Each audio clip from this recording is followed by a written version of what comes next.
Chapter number 16, Digestion and Absorption. Starting with the digestive system here. Human digestive system के अंदर alimentary canal होती है और उससे एसोसिएटेड ग्लैंड्स। एलिमेंट्री कैनाल जो कि ओपन होता है इंटीरियरली माउथ से और पोस्टीरियरली एनएस के थ्रू ओपन होता है। माउथ बक्कल कैविटी को लीड करता है या फिर ओरल कैविटी के अंदर हम देखते हैं कि टीथ और मस्कुलर टंग प्रेजेंट होती है।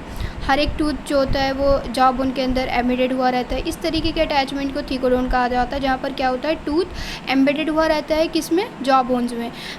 मेजॉरिटी मैमल्स की इंक्लूडिंग ह्यूमन बीइंग दो तरीके के टीथ के सेट उनके लाइफ टाइम में आते हैं। एक सेट होता है टेम्पररी या फिर डेसिडियस टीथ जो कि बाद में परमानेंट और एडल्ट टीथ से रिप्लेस हो जाते हैं। इस तरीके के डेंटिशन को क्या बोला जाता है, डाइफियोडोंट, जहाँ पर दो तरीके के सेट आते हैं, एक टेम्पररी फिर उसके बाद परमानेंट। एडल्ट ह्यूमन बीइंग के अंदर 32 परमानेंट टीथ होते हैं जो 4 तरीके के होते हैं। दैट मीन्स वो क्या होते हैं, हेटेरोडोंट होते हैं, incisor, canine, premolar and molar. Arrangement teeth का अपर और लोअर जॉ की बात करें तो क्या होता है, incisor, canine, premolar, molar. Dental formula 2123/2123। Teeth की जो हार्ड च्यूइंग सरफेस होती है वो इनेमल से बन के मिली होती है और वो फूड के मेस्टिकेशन में मदद करती है। हार्ड च्यूइंग सरफेस टीथ की जो कि इनेमल की मिल के बनी होती है वो फूड के मेस्टिकेशन में मदद करती है। टंग फ्रीली मूवेबल मस्कुलर ऑर्गेन है जो ओरल कैविटी के फ्लोर से अटैच हुई रहती है with the help of frenulum ऐसी एक तरीके से फ्रेन्यूलम क्या करती है, टंग को ओरल कैविटी के फ्लोर से अटैच करने का काम करती है। अपर सरफेस की टंग के ऊपर स्मॉल प्रोजेक्शन प्रेजेंट होते हैं जिसको क्या कहा जाता है, पैपिले। उनमें से कुछ टेस्ट बड को बियर करते हैं। ओरल कैविटी के बाद शॉर्ट फेरिंग्स आ जाता है जो कि एज अ कॉमन पैसेज काम करता है for food and air. That means pharynx serve as a common passage for food and air. Oesophagus और ट्रैकिया ओपन होते हैं इनटू द फेरिंग्स। ईसोफेगस और ट्रैकिया विंड पाइप कहाँ पे ओपन होते हैं, फेरिंग्स में। एक कार्टिलेजनस फ्लैप जिसे इपीग्लॉटिस कहते हैं वो फूड की एंट्री को प्रिवेंट करता है इनटू द ग्लॉटिस, ठीक है। Opening of the wind pipe, एक कार्टिलेजनस फ्लैप इपीग्लॉटिस ये क्या करता है, फूड की एंट्री को प्रिवेंट करता है into the opening of the wind pipe. During swallowing, निगलने के दौरान जब हम खाना निगलते हैं उस दौरान इपीग्लॉटिस प्रिवेंट करता है खाने की एंट्री को किसके अंदर, विंड पाइप की ओपनिंग के अंदर, जिसे ग्लॉटिस कहा गया है, विंड पाइप की ओपनिंग को। ईसोफेगस एक थिन लॉन्ग ट्यूब है जो एक्सटेंड करता है posteriorly passing through the neck, thorax and diaphragm and leads to a J shape bag like structure called stomach. Oesophagus एक थिन लॉन्ग ट्यूब है जो पोस्टीरियरली एक्सटेंड हो रहा है नेक से, थोरैक्स से, डायफ्राम से और फिर उसके बाद जे शेप्ड स्ट्रक्चर में कन्वर्ट हो जाता है। J shape leads to a J shape bag like structure. एक मस्कुलर स्फिंक्टर प्रेजेंट होता है गैस्ट्रोईसोफेजल जो रेगुलेट करता है ईसोफेगस की ओपनिंग को जो स्टमक में खुल रहा है। ईसोफेगस के बाद स्टमक आता है तो जो ईसोफेगस और स्टमक में जो ओपनिंग हो रही है वहाँ पर एक स्फिंक्टर प्रेजेंट होता है, उसे क्या कहा जाता है, gastroesophageal sphincter. Stomach upper left portion में एब्डोमिनल कैविटी के अपर लेफ्ट पोर्शन में प्रेजेंट होता है और इसके 3 पार्ट होते हैं, cardiac, fundic and pyloric. Cardiac portion जहाँ पर ईसोफेगस ओपन होता है, फंडिक रीजन है और फिर पाइलोरिक पोर्शन है जो स्मॉल इंटेस्टाइन में ओपन होता है। स्मॉल इंटेस्टाइन की बात करें तो 3 रीजन होते हैं, C shape duodenum, long coiled middle portion jejunum and highly coiled ileum. Stomach की ओपनिंग ड्यूडेनम के अंदर भी एक स्फिंक्टर से रेगुलेट की जाती है, उसको बोलते हैं पाइलोरिक स्फिंक्टर। इलियम ओपन होता है लार्ज इंटेस्टाइन के अंदर, इसके अंदर लार्ज इंटेस्टाइन के अंदर क्या आ जाएगा, caecum, colon, rectum. Caecum small blind sac है जो कुछ सिम्बायोटिक माइक्रो ऑर्गेनिज्म को होस्ट करता है, इसके अंदर कुछ सिम्बायोटिक माइक्रो ऑर्गेनिज्म प्रेजेंट होते हैं। एक narrow finger like tubular projection होता है, वर्मीफॉर्म अपेंडिक्स जो कि वेस्टिजियल ऑर्गेन है, सीकम से अराइज होता है। सीकम के अंदर क्या होता है, वर्मीफॉर्म एक फिंगर लाइक ट्यूबुलर प्रोजेक्शन होता है, वर्मीफॉर्म अपेंडिक्स। वर्मीफॉर्म अपेंडिक्स क्या है, फिंगर लाइक ट्यूबुलर प्रोजेक्शन है, ये क्या है, वेस्टिजियल ऑर्गेन है जो सीकम से राइज होता है, सीकम पर प्रेजेंट होता है। सीकम के बाद ये कोलोन में सीकम कोलोन के अंदर ओपन होता है, कोलोन को फिर फर्दर 3 डिवाइड किया गया, कोलोन को डिवाइड किया गया है 3 पार्ट्स में, असेंडिंग, ट्रांसवर्स और डिसेंडिंग पार्ट। कोलोन को डिवाइड किया गया है 3 पार्ट्स में, असेंडिंग, ट्रांसवर्स और descending part opens into the rectum which opens out through the NS. Descending part जो है वो फिर रेक्टम में ओपन होता है, फिर उसके बाद वो एनएस के थ्रू ओपन होता है। लास्ट में रेक्टम की ओपनिंग हो जाती है किस में, एनएस में। एलिमेंट्री कैनाल की वॉल की बात करें तो ये ईसोफेगस से लेकर रेक्टम तक 4 लेयर से मिलकर बना होता है।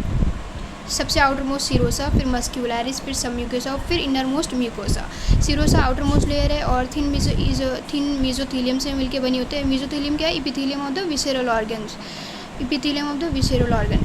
और सीरोसा के अंदर मेसोथीलियम से तो कवर हुई रहती है, मतलब मिलके बनी हुई रहती है, और उसके साथ साथ कुछ कनेक्टिव टिश्यू भी प्रेजेंट होता है।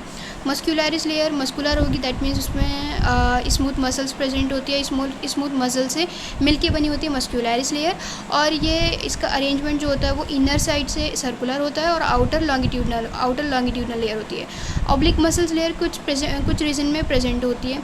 Submucosal layer is formed of loose connective tissue containing nerves, blood and lymph vessel.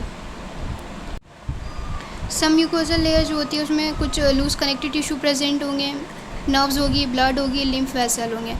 इसमें डायग्राम में आप देख सकते हैं सीरोसा आउटर मोस्ट लेयर है, फिर इनर सर्कुलर मसल्स है और outer longitudinal, that 2 layer constitute muscularis.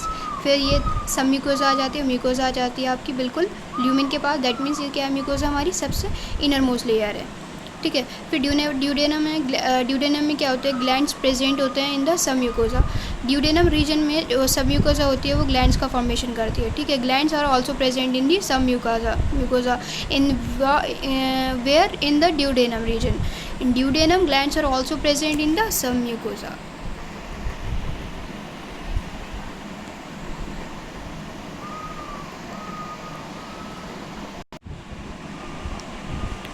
The innermost layer lining the lumen of the alimentary canal is the mucosa. Mucosa क्या है, सबसे इनर मोस्ट लेयर है। ये जो लेयर है म्यूकोसा,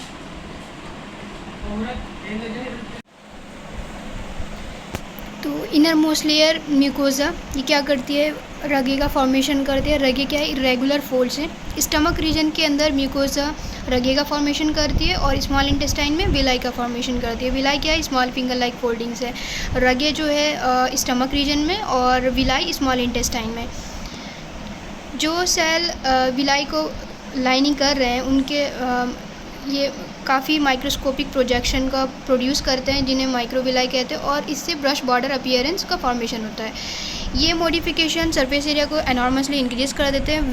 विलाई में आप देख सकते हैं कि नेटवर्क होता है कैपिलरीज़ का और लार्ज लिम्फ वेसल प्रेजेंट होती है। लार्ज लिम्फ वेसल जिसे क्या कहा गया है, लैक्टील्स।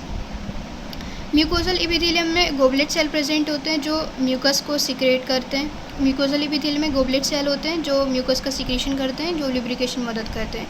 म्यूकोसा ग्लैंड्स का भी फॉर्मेशन करती है in the stomach region, gastric glands, और क्रिप्स का स्मॉल इंटेस्टाइन रीजन में। स्टमक में म्यूकोसा क्या करती है, ग्लैंड्स का फॉर्मेशन करती है स्टमक में, और क्रिप्स का करती है in between the base of the villi in the intestine.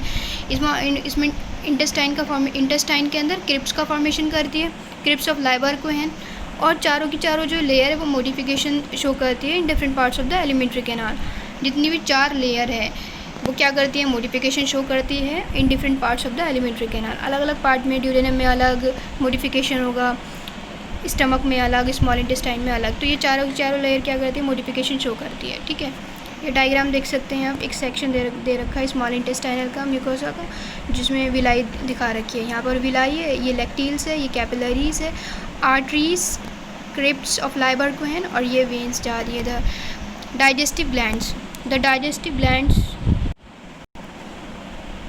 Digestive gland जो एलिमेंट्री कैनाल से एसोसिएटेड है उसमें सलाइवरी ग्लैंड आ जाएगा, लीवर आ जाएगा, पेंक्रियाज आ जाएगा। सलाइवा की बात करें तो 3 पेयर होते हैं सलाइवरी ग्लैंड के। एक पैरोटिड जो कि चीक है, चीक रीजन में प्रेजेंट होता है, और सब मैक्सिलरी सब मैंडिबुलर जो लोअर जॉ में प्रेजेंट होता है सलाइवरी ग्लैंड, और फिर सब लिंगुअल है जो टंग के नीचे, जीभ के नीचे प्रेजेंट होता है। तो 3 हो गए, पैरोटिड जो चीक रीजन में प्रेजेंट है, सब मैक्सिलरी या फिर सब मैंडिबुलर, और फिर है सब लिंगुअल जो टंग के बिलो प्रेजेंट है। ये जो ग्लैंड है ये आउटसाइड प्रेजेंट होता है बक्कल कैविटी का, लेकिन इनका जो सिक्रीशन है वो बक्कल कैविटी में सिक्रेट होता है। लीवर लार्जेस्ट ग्लैंड होता है, लार्जेस्ट ग्लैंड है बॉडी का। इसके वेट की बात करें तो 1.2 to 1.5 kg होता है एडल्ट ह्यूमन में, और एब्डोमिनल कैविटी में सिचुएट होता है just below the diaphragm and has 2 lobes. कितनी लोब्स होती है? 2 लोब्स होती है, डायफ्राम के नीचे प्रेजेंट होता है। हिपैटिक लोब्यूल्स क्या होती है? स्ट्रक्चरल फंक्शनल यूनिट होती है लीवर की, जिसमें हिपैटिक सेल्स प्रेजेंट होते हैं, और वो हिपैटिक सेल कोड्स की फॉर्म में अरेंज हुए रहते हैं। हर एक लोब्यूल, हिपैटिक लोब्यूल लीवर की कवर हुई रहती है थिन कनेक्टिव टिश्यू शीट से, जिसे क्या कहा गया है? Glisson's capsule. Bile secreted by the hepatic cell passes through the hepatic duct and is stored and concentrated in a thin muscular sac called gallbladder. Gallbladder में क्या होगा? ये hepatic cell से secrete होने वाला bile gallbladder में जाकर concentrate हो जाता है, वहाँ पर जाकर store हो जाता है। और जो gallbladder की duct है, जिसे क्या कहा गया है? cystic duct। जिसे क्या कहा गया है? cystic duct। Along with the hepatic duct forms the common bile duct। ये जो गॉल ब्लैडर से निकलने वाली डक्ट है, सिस्टिक डक्ट, और फिर हिपैटिक डक्ट, ये दोनों आपस में मिलकर क्या बना लेते हैं? Common bile duct. Common bile duct का सिक्रीशन क्या होगा? बाइल जूस, बाइल, ठीक है। और यहाँ पर डायग्राम दिखा रखा है, ये गॉल ब्लैडर है, डक्ट्स फ्रॉम द लीवर, यहाँ से 2 डक्ट आ रही है लीवर से, और फिर ये यहाँ पर दोनों आकर मिल गई है, कॉमन बाइल डक्ट का फॉर्मेशन कर रही है। बाइल डक्ट और पैंक्रियाटिक डक्ट दोनों ओपन होती है इनटू द ड्यूडेनम रीजन। यहाँ पर ड्यूडेनम में ये दोनों as a common hepatopancreatic duct